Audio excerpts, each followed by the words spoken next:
అందరికీ praise lord. Bible గ్రంథంలో సృష్టి యొక్క నిర్మాణం చాలా గొప్పది, అద్భుతమైనటువంటి విషయం. సృష్టిని గురించి మనం ఆలోచించినప్పుడు అనేకమైన సంగతులు, ఆశ్చర్యం, భయము కదా, ఇవన్నీ కలుగుతూ ఉంటాయి. వీటన్నిటి వెనకాల దేవుని యొక్క ఆలోచన ఎంతో ఉంది. అయితే ఆదికాండంలో సృష్టి యొక్క నిర్మాణం ఏ విధంగా జరిగింది అన్నటువంటి విషయాన్ని చాలా క్లుప్తంగా రాయడం జరిగింది. ఒకే అధ్యాయంలో సృష్టి యొక్క నిర్మాణం అంతా రాయబడింది. 6 దినాల్లో సృష్టి జరిగినట్టుగా చెప్తూ ఉంటారు. 7వ దినాన దేవుడు విశ్రమించాడని అక్కడ రాయబడి ఉంటుంది. వెలుగు కలుగును గాక అంటే వెలుగు కలిగి, ఆకాశము కలుగును గాక అంటే ఆకాశము కలిగి, భూమి కలుగును గాక అంటే భూమి కలిగి అని అక్కడ రాయబడినటువంటి విషయాలు. దీని గురించి బయట కొంతమంది అపహాస్యంగా మాట్లాడుతూ ఉంటారు. కలుగునుగాక అంటే కలిగిందంట, కలుగుగాక అంటే కలిగిందంట అని.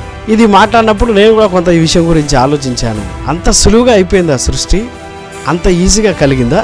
ఎన్ని కోట్ల జంతువులు, ఎన్ని కోట్ల పశువులు, ఎన్ని కోట్ల పక్షులు, ఎన్ని కోట్ల పురుగులు, ఎన్ని కోట్ల ప్రాణులు, ఎన్ని రకాల జంతువులు, రకరకాల వృక్షాలు, ఫలాలు, మొక్కలు, ఇవన్నీ ఒకసారి మనం గమనిస్తే ఒక్క మాటతో ఇవన్నీ కలిగాయా? అది పాసిబుల్? అది సాధ్యమా? అలా జరిగిందా? జరుగుతుందా? ఇది నమ్మడానికి ఏమైనా నమ్మేటట్లుగా ఉందా అని మనం కొంచెం ఆలోచన చేయవలసినటువంటి బాధ్యత. బయట వాళ్ళు మాట్లాడుతూ ఉన్నారు ఇదంతా నమ్మేటట్టుగా ఉందా అని. అయితే బైబిల్లో ఏది రాయబడినా దాని వెనకాల ఒక సత్యం మనకు దాగి ఉంది. సృష్టి ఒక్క మాటతో కలిగిందా? అంత సులువుగా జరిగిందా అని అంటే కాదు. అయితే మనం ఒక ఇమాజినేషన్ ఏముంటుందంటే ఆయన దేవుడు కాబట్టి ఒక్క మాటతో కలిగిపోయి ఉంటుంది, ఆయన మాట్లాడకముందే సృష్టి అంతా కలిగిపోయి ఉంటుందని మనం అంతా ఊహించుకుంటూ ఉంటాం. అయితే అది వాస్తవమే అయినప్పటికీ పూర్తి వాస్తవం కాదు. మాటతో కలిగిన మాట వాస్తవమే, కానీ దాని వెనకాల ఆయన కొంత కష్టపడ్డాడు, కొంత ఆలోచించాడు, కొంత ప్రయత్నం చేశాడు, కొంత ఇమాజినేషన్ కూడా ఉంది. ఈ విషయాలన్నీ నేను అనుకుంటా ఉన్నాను. మరి దానికి ఆధారం ఏంటన్నా? ఏమీ లేకుండా ఎట్లా చెప్తావు? దేవుడు కష్టపడాల్సిన అవసరం ఏముంది?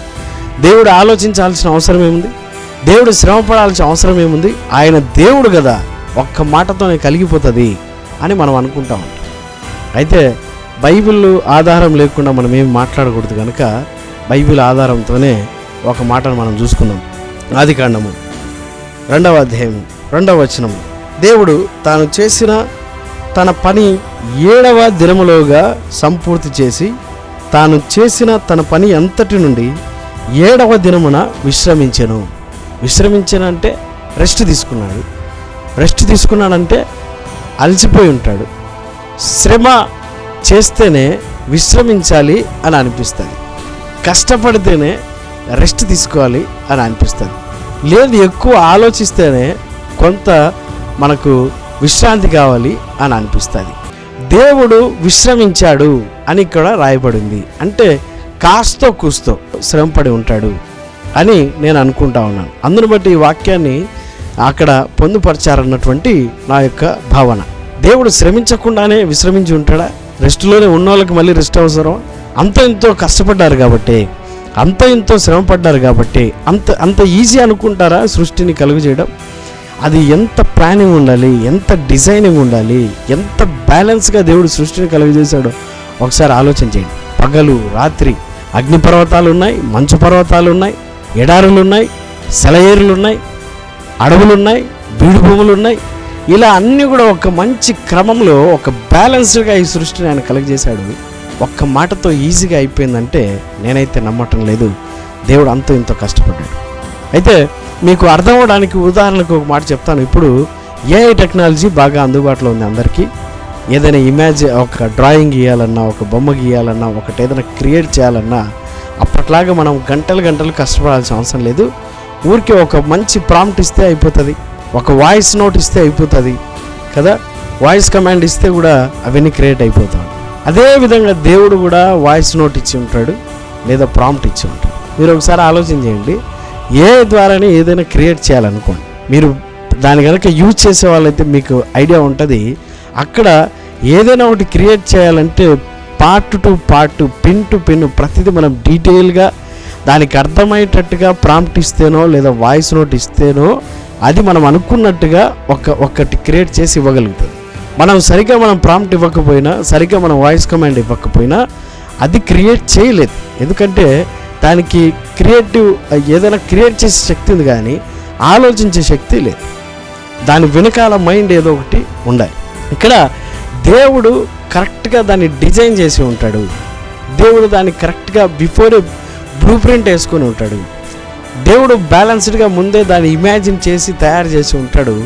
దాన్ని వాయిస్ ద్వారా ఆయన దాన్ని ఆకారంలోనికి తీసుకొని వచ్చాడు. ఈ మాటకి ఆధారం ఈ వచనమే. పని 7వ దినంలోగా సంపూర్తి అయింది. తాను చేసిన పని అంతటి నుండి దేవుడు పని చేశాడు, అందుకే విశ్రమించాడు. దేవుడు ఆలోచించి ఉంటాడు, దేవుడు పని చేసి ఉంటాడు, దేవుడు దాన్ని డిజైన్ చేసి ఉంటాడు, దేవుడు దాన్ని ఇమాజిన్ చేసి ఉంటాడు.